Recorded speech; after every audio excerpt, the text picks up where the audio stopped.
IBM CEO Arvind Krishna recent గా ఒక podcast లోకి వెళ్లి మాట్లాడారు. ఆ పాడ్కాస్ట్ లో ఈయన చాలా షాకింగ్ ట్రూత్స్ మాట్లాడారు. ఏఐ గురించి, ద స్పెండింగ్ ఆన్ ఏఐ గురించి దివాళా తీస్తామా అని చెప్పి చాలా మాట్లాడారు. అవేంటో చూద్దాం. ఈయన ఏమంటారంటే పబ్లిక్ ఏఐ ప్లాన్స్ అనేవి దగ్గర దగ్గర మొత్తం కలిపి 100 gigawatts of compute capacity world wide ఉంటుంది అంటున్నారు. అయితే దీని కాస్టింగ్ వచ్చి ఎలా ఉంటుందంటే $80 బిలియన్ పర్ గిగావాట్ ఉంటుంది. అయితే ఈ $8 ట్రిలియన్ ఇన్వెస్ట్మెంట్ కి క్యాపెక్స్ అనేది దగ్గర దగ్గర $800 బిలియన్ అనేది ఉంటుంది. అయితే ఈ $8 ట్రిలియన్ కి క్యాపెక్స్ దగ్గర దగ్గర $800 బిలియన్ ఇయర్లీ ప్రాఫిట్ వస్తే కనుక ఇంట్రెస్ట్స్ కట్టుకుంటా అనుకుంటుంది. సో ఇంత వస్తే ఇంట్రెస్ట్లకే వెళ్తుంది. ఇంత వస్తుందా, ఇంత వస్తుందా, లేకపోతే అదంతా వస్తే ఇంట్రెస్ట్కి వెళ్తుంది.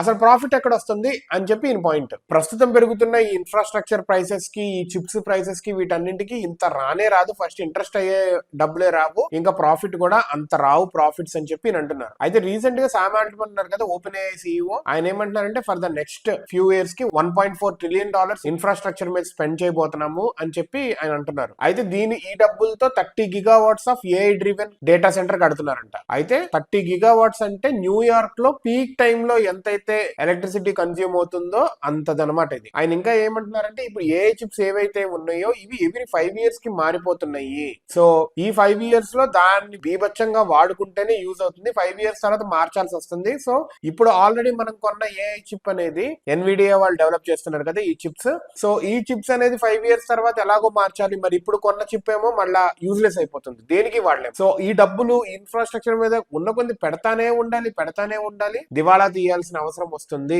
అని చెప్తున్నారు. సో ఎన్విడియా వాళ్ళ మీద కూడా ఒకళ్ళు షార్ట్ చేశారంట, పడిపోతుంది ఇన్ ద కమింగ్ డేస్ అని చెప్పి. ఎందుకంటే ఈ చిప్స్ వాళ్ళ చిప్పే ఆల్రెడీ కొన్న వాళ్ళు తీసేయాల్సి ఉంటుంది. సో వీళ్ళకి ప్రాఫిటే ఉండదు, కానీ వాళ్ళకి లాస్ ఉంటుంది. అందుకే ప్రస్తుతానికి ఎన్విడియా వాళ్ళే డబ్బులు ఇస్తున్నారు కొనడానికి అన్నట్టుగా ఏదో ఉంది. మొత్తానికి ఆ story we need to dig deep actually how it is working out. So final గా ఇన్ఫ్రాస్ట్రక్చర్ కి మాత్రం పెడతానే ఉంటాం, కానీ ఏఐ రిలేటెడ్ వర్క్ ఫ్లోస్ అనేవి ఎంత సాల్వ్ చేసినా కానీ అంత ప్రాఫిట్ వస్తుందా, రాదు అనేది ఈయన చెప్తున్నారు. ఇంకా ఈయన ఏమంటున్నారంటే సెంట్రల్ బ్యాంక్ వాళ్ళు వాల్యుయేషన్స్ ప్రకారం మరీ ఓవర్ వాల్యూడ్ ఉన్నాయి ఇవన్నీ, అండ్ టెక్ సెక్టార్ మీద డెట్ ఫ్యూయల్డ్ స్పెండింగ్ అనేది జరుగుతుంది అని బ్యాంకులు వాళ్ళు కూడా కాషన్ ఇస్తున్నారంట.